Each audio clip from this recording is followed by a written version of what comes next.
بسم اللہ الرحمن الرحیم۔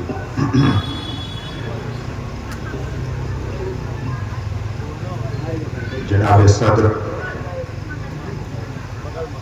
ڈائس پر تشریف فرما، علماء کرام، بالخصوص مادر علمی جامعہ اشرفیہ مبارک پور سے تشریف لائے ہوئے ہمارے محترم اساتذہ، حضرت علامہ مفتی ظاہر اشتوانی صاحب، حضرت علامہ مفتی نفیس احمد صاحب، ادیب شہیر حضرت علامہ مولانا مبارک حسین مصباحی صاحب، میرے ہمراہ دہلی سے تشریف لائے فخر صحافت جناب ڈاکٹر یامین انصاری صاحب، ریزیڈنٹ ایڈیٹر انقلاب اردو، اسٹیج پہ تشریف فرما تمام شعراء، علماء کرام، میرے سامنے بیٹھے ہوئی ماں اور بہنوں، میرے بزرگوں،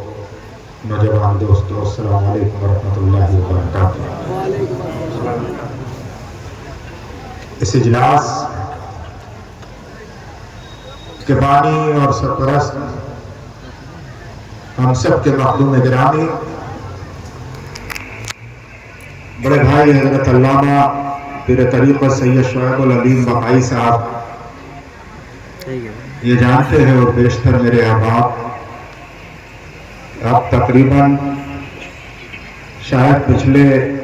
10 سال سے میں کسی روایتی جلسے وغیرہ کی نظامت تو نہیں کرتا، اس لیے کہ میں اس پروگرام میں کسی مہمان کی حیثیت سے نہیں بلکہ گھر والے کی اور میزبان کی حیثیت سے آتا ہوں۔ اس لیے مجھے جس خدمت کے لیے حکم ہوتا ہے وہ میں کوشش کرتا ہوں۔ ہاں، ایک دور تھا کہ میں صرف نظامت بھی کیا کرتا تھا۔ آج کا عنوان بھی بہت امپورٹنٹ ہے، میں بس چند منٹ اس عنوان کے حوالے سے آپ کی سماعتوں کو آنے والے خطبہ کے قریب کروں گا۔ اور جو پوری دنیا کے حالات ہیں وہ یقیناً انتہائی نازک ہیں، اور یہ پوری دنیا ایک بار پھر جنگ کے ایسے دوراہے پر کھڑی ہے جس میں مظلوموں کے پاس دعاؤں کے سوا اور کچھ نہیں۔ اس وقت جو لوگ سوشل میڈیا پر اظہار خیال کر رہے ہیں ان کے لیے انتہائی ضروری ہے کہ وہ کسی بھی خبر کا فیکٹ چیک کرنے کے بعد اسے جانچے اور پرکھے بنا آگے کو فارورڈ نہ کریں، ورنہ وہ آپ کی زندگی کو مشکل بنا سکتا ہے۔ جب بھی ہم بین الاقوامی مسائل پر اپنی رائے دیتے ہیں، ملک میں ہمارا کسی سے پولیٹیکل اختلاف ہو، کسی سے ویچارک اختلاف ہو، لیکن جب ہم بین الاقوامی مسائل پر رائے دیتے ہیں تو اس میں سب سے پہلے ہمیں اپنے ملک کی پالیسی کو سامنے رکھنا ہوتا ہے، اس کے بعد ہم رائے دیتے ہیں کہ اس سلسلے میں ملک کی پالیسی کیا ہے۔ میں سمجھتا ہوں کہ سمجھدار کے لیے اشارہ کافی ہے۔ جو نوجوان سوشل میڈیا پر ایکٹیو ہیں، جو بہت ہی جذبات کے ساتھ 27 اکتوبر کو سوشل میڈیا پر خوشیاں منا رہے تھے، 7 اکتوبر کو، لیکن 8 اکتوبر کے بعد سے لے کے ان کی صفوں میں نہ صرف سناٹا ہے بلکہ ان کے پاس آہوں اور آنسوؤں کے سوا اور کچھ نہیں۔ دنیا میں 4 طرح کی طاقتیں ایسی ہیں جو یہ نہیں چاہتی کہ دنیا میں، پوری دنیا میں ایک وقت میں امن قائم رہے، جو یہ چاہتی ہے کہ دنیا میں کہیں نہ کہیں خلفشات، کہیں نہ کہیں جنگ، کہیں نہ کہیں نفرت، کہیں نہ کہیں قتل عام، کہیں نہ کہیں بربرتا مستقل ہوتی رہے۔ دنیا کی ایک بڑی لابی ہے جسے ہم ویپن سپلائر کی لابی کے نام سے جانتے ہیں، جن کا کاروبار ہتھیار بنانا، ایٹم بم بنانا، میزائل بنانا، فائٹر جیٹ بنانا، اور پھر اسی کاروبار کو پوری دنیا میں بڑھانا، پہلے پوری دنیا پر دہشت اور ڈر اور خوف طاری کرنا، اسی طاقت نے کبھی ناگاساکی اور ہیروشیما پر ایٹم بم مارا تھا، جس کے نتیجے میں آج تک اپاہج لوگ پیدا ہو رہے ہیں۔ اسی شکتی نے عراق اور سیریا جیسے ملکوں کو تاراج کر دیا تھا۔ اسی شکتی نے جگہ جگہ یعنی سینٹرل ایشیا میں تباہی پھیلائی تھی، اور آپ یہ جانتے ہیں کہ اس طاقت کا نام امریکہ ہے، جس کا سب سے بڑا بیوپار ہتھیار بنانا اور پوری دنیا کے ملکوں کو ہتھیار سپلائی کرنا۔ اس لیے آج جنگ اسرائیل اور فلسطین میں ہے، پہلے یہ جنگ سیریا اور عراق میں تھی، کبھی یہ جنگ افغانستان میں تھی۔ اس جنگ کی لوکیشن بھلے بدلی جاتی رہے،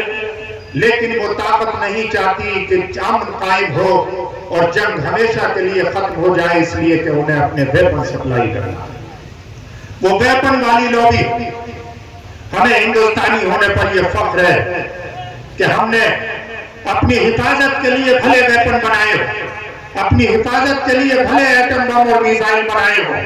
لیکن ہم دنیا میں جنگ چلوانے کے لیے اسے سپلائی کرنے کا یہ ہمارے ملک کی پالیسی کبھی نہیں رہی۔ ہمارا ملک ہمیشہ مظلوموں کے ساتھ کھڑا ہوا ہے، اور ہمیشہ اس نے ظلم کے خلاف صدائے احتجاج بلند کی ہے۔ دوسری لوبی ہمارے پڑوسی دیش چائنا کی ہے، جو اپنی پوری دنیا میں کنزیومرشپ کی ہیجمنی قائم کرنا چاہتا ہے، جو سوئی سے لے کے جہاز تک بناتا ہے، اور وہ چاہتا ہے کہ پوری دنیا اس کے سامان کی بائر ہو، اس کے سامان کو خریدے۔ اگر آپ کے گھر میں مسلح ہے تو چائنا کا بنا ہوا، اگر آپ کے گھر میں یاسین شریف کا ٹکڑا لگا ہوا ہے تو وہ چائنا کا بنا ہوا، اگر آپ کے سر پہ جالی کی ٹوپی ہے تو چائنا کی بنی ہوئی۔ آپ حج اور عمرہ کرنے جاتے ہیں، جو کچھ خرید کے لاتے ہیں وہ 90% چائنا کا بنا ہوا ہوتا ہے۔ اس لیے چائنا کا بھی انٹرسٹ ہے کہ وہ لوبی کرنے کے بعد اپنی مارکیٹ اور اپنی سپلائی کو بڑھانا چاہتا ہے۔ یہ دوسری طاقت۔ ایک تیسری طاقت یورپ کی وہ طاقت ہے جن تن کے گورے من کے کالوں نے 100-200 سال تک پوری دنیا کو اپنی کالونی میں تبدیل کر دیا تھا برٹش امپائر نے۔ ان کی ایک ہی پالیسی تھی، ڈیوائڈ اینڈ رول،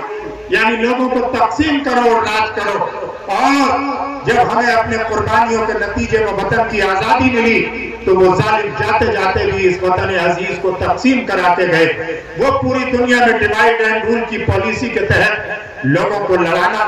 لوگوں کو بانٹنا، سماج کے بیچ نفرت پیدا کرنے کا کام کرتے ہیں۔ یہ یورپ کی تیسری طاقت ہے۔ اور ہم اپنے علماء اکرام کی موجودگی میں، ان علماء اہل سنت کی موجودگی میں، جو یہاں پر 800 سال تک صوفیہ اکرام کی تعلیمات کے وارث ہیں، جو غریب نواز کی تعلیمات کے وارث ہیں، جو نظام الدین اولیاء کی تعلیمات کے امین ہیں، ان کی موجودگی میں جو شیخ عبدالحق محدث دہلوی سے لے کر شاہ عبدالعزیز محدث دہلوی تک ان کی تعلیمات کے وارث و امین ہیں، جو نبی کریم صلی اللہ علیہ وسلم کی تعلیمات سے لے کر صحابہ اکرام اور اہل بیت کی تعلیمات کے امین ہیں، وہ صرف یقیناً طبقہ اہل سنت ہے۔ ان کی موجودگی میں بڑی ذمہ داری سے ایک بات کہنا چاہتا ہوں کہ چوتھی جو طاقت ہے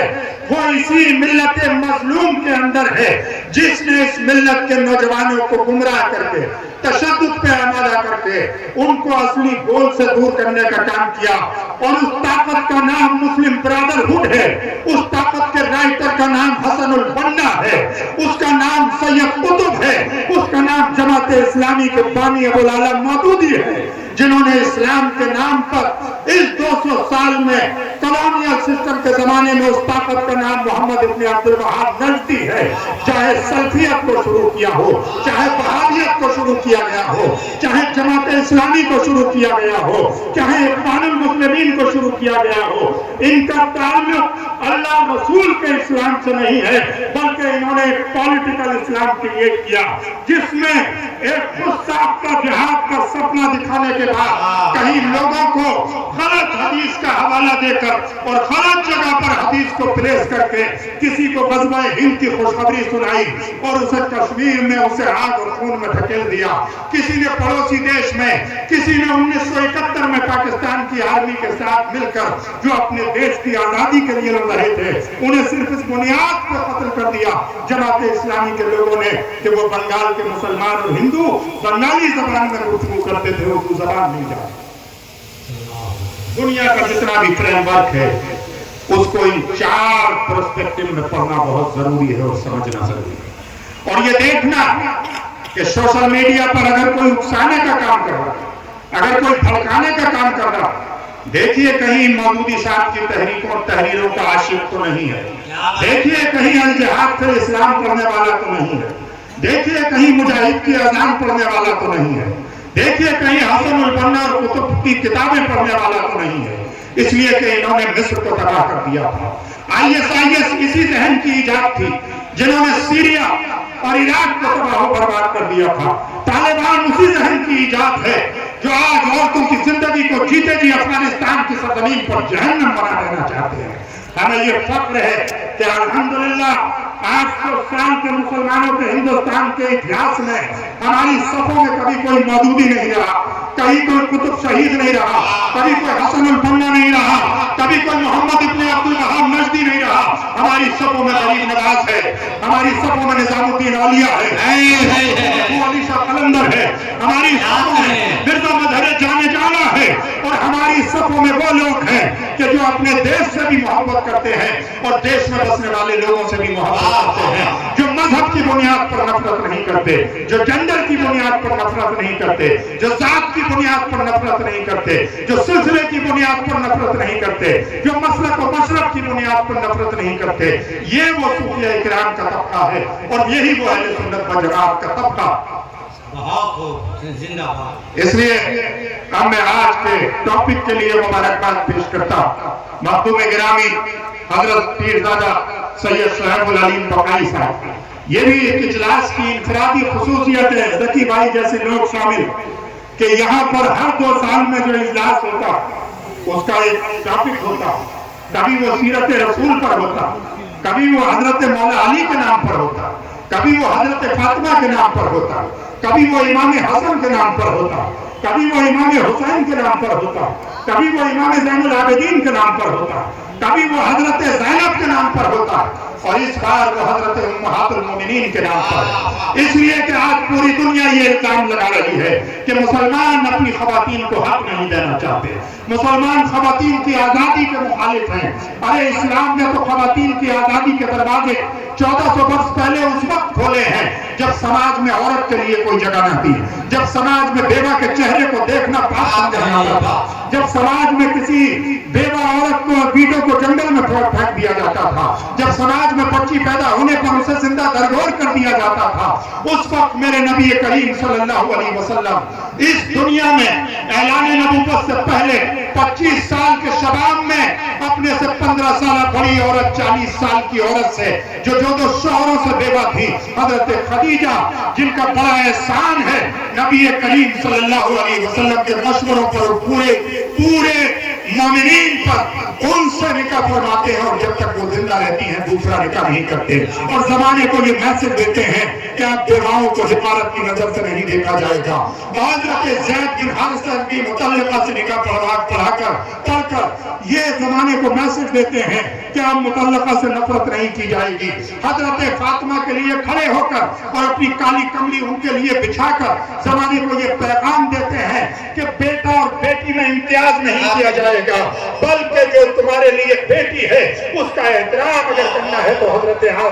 فاطمہ کی طرح کرنا ہوگا۔ ایک سے زیادہ شادیاں کرنے کے بعد اپنی تمام بیگمات کے ساتھ انصاف کر کے زمانے کو یہ پیغام دیتے ہیں کہ اگر ایک سے زیادہ نکاح کرنے کا حوصلہ رکھتے ہو، اللہ نے تمہیں نوازا ہے تو صرف اپنی عیاشی اپنے جسم کی تکمیل کے لیے نہیں، بلکہ کسی بیوہ کا سہارا بننے کے لیے، کسی ڈیورسی کا سہارا بننے کے لیے، کسی مظلوم اور غریب کا ہاتھ پکڑنے کے لیے، اس کے بچوں کی تربیت کے لیے اس کا ہاتھ پکڑو، یہ پیغام دیتے ہیں نبی کریم صلی اللہ علیہ وسلم۔ اس لیے یہ جو ہاف ورلڈ ہے،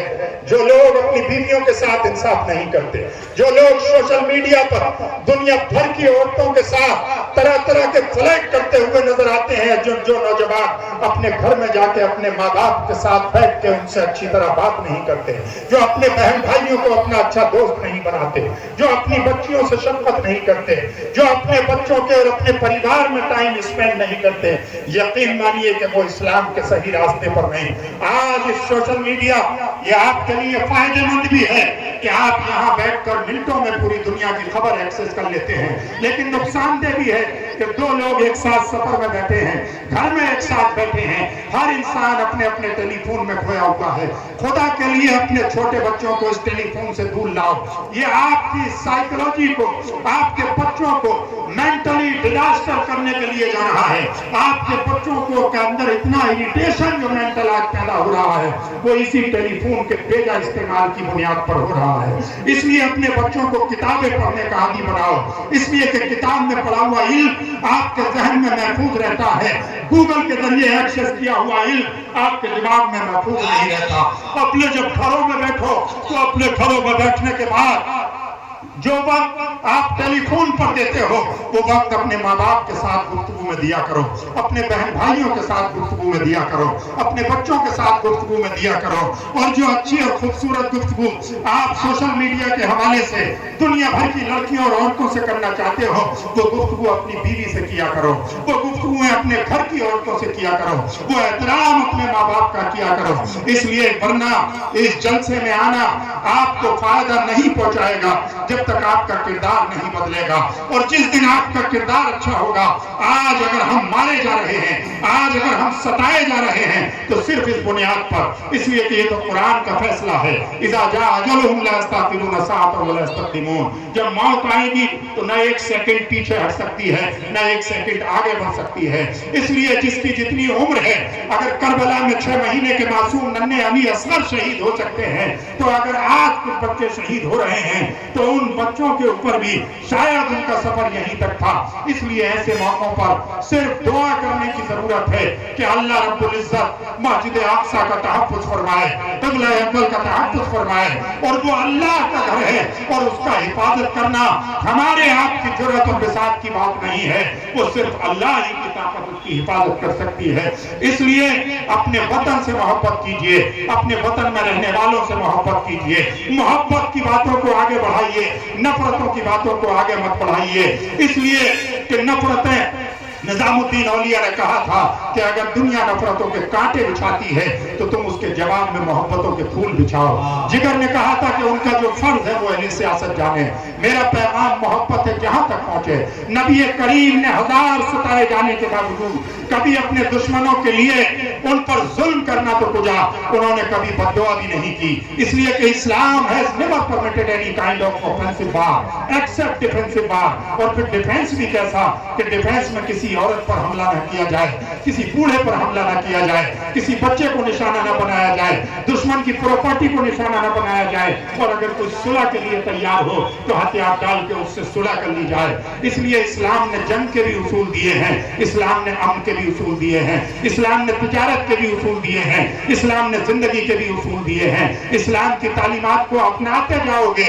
زندگی خوشگوار ہوتی چلی جائے گی، اور اس زندگی کو خوشگوار بنانے کے لیے آج یہ امہات المومنین ہماری ماں اور بہنوں کو یہ میسج دینے کے لیے کہ نبی کی زندگی جو ہم تک پہنچی ہے اس میں آدھی سے زیادہ زندگی تو وہ ہے جس کو صحابہ کرام نوٹ کر رہے تھے، جو حدیث کی صورت میں، یہ جو قرآن کی وحی کی صورت میں ہم تک پہنچی ہے۔ لیکن نبی کی انٹرنل زندگی، گھریلو زندگی کیسی تھی؟ وہ زندگی وہ ہے، آپ کی شب بیداریاں کیسی تھیں جو ہمیں حضرت خدیجہ نے بتایا ہے، جو ہمیں حضرت عائشہ نے بتایا ہے، جو ہمیں حضرت ام سلمہ نے بتایا ہے، جو ہمیں حضور کی امہات المومنین نے بتایا ہے، حضور کی بیٹی نے بتایا ہے، اور یزید کے دربار میں اپنے نانا کے طرز پر خطبہ دے کر حضرت زینب نے بتایا ہے۔ نہ نبی کے حجۃ الوداع کے خطبے کا جواب ہے اور نہ یزید کے دربار میں حضرت زینب کے خطبے کا جواب ہے۔ اس لیے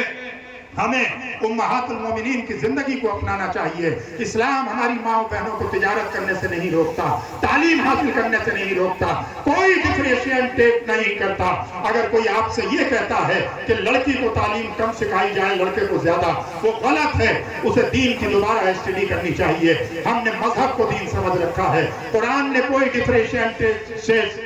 نہیں کیا۔ آپ کے حقوق کے ساتھ آپ آگے بڑھ سکتی ہیں، آپ اپنے شعار اپنے وقار کے ساتھ آگے بڑھ سکتی ہیں، جس طرح امہات المومنین آگے بڑھی تھی، جس طرح نبی کی بیٹیاں آگے بڑھی تھی، جس طرح صحابیات آگے بڑھی تھی، جس طرح اہل بیت کی شہزادیاں آگے بڑھی تھی، جس طرح رابعہ بصری نے ایک تاریخ رقم کی تھی تصوف کی دنیا میں۔ اس لیے آپ اسلام کی روشنی میں اپنے آپ کو پہچانو اور بھارت کے کانسٹیٹیوشن کی روشنی میں اپنے حقوق کو پہچانو۔ یہ دونوں چیزیں جب آپ کے پاس ہوں گی تو آپ اچھے مسلمان بھی بنو گے اور اچھے بھارتیہ بھی بنو گے، اپنے حقوق کی بھی حفاظت کرو گے اور دوسرے مظلوم لوگوں کی بھی سہایتا کرنے کے کام آؤ گے۔ اس کے بعد میں اپنے قد کے حساب سے کوئی بھی لمبی تقریر نہیں کروں گا، کیونکہ سمپلی آنے والے مہمان کا انٹروڈکشن کرا کے اور ان کو آپ کے بیچ پیش کرتا جاؤں گا۔ اس لیے میں یہیں پر یہ تمہیدی گفتگو تھی، کیونکہ من بہت زیادہ دکھی ہے۔ ایک دو زخم نہیں جس میں سارا بدن ہے چھلنی، درد بیچارہ پریشان ہے کہاں سے اٹھے۔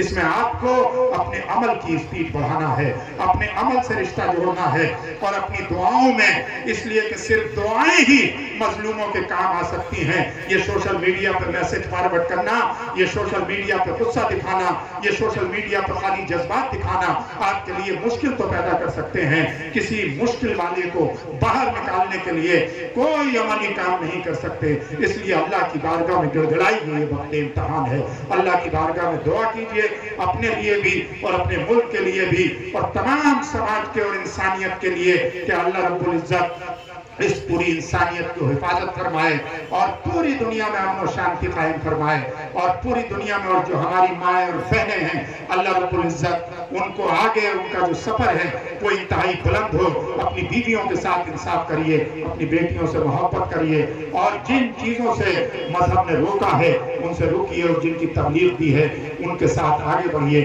تو انشاءاللہ العزیز آپ کا مستقبل یقیناً بہت روشن ہوگا۔ میں کسی ایسی شخصیت کو دعوت دینے کے لیے جا رہا ہوں جن کی خطابت بھی اور جن کا قلم بھی محتاج تعارف نہیں ہے، اس سے پہلے چند اشعار نعت رسول مقبول صلی اللہ علیہ وسلم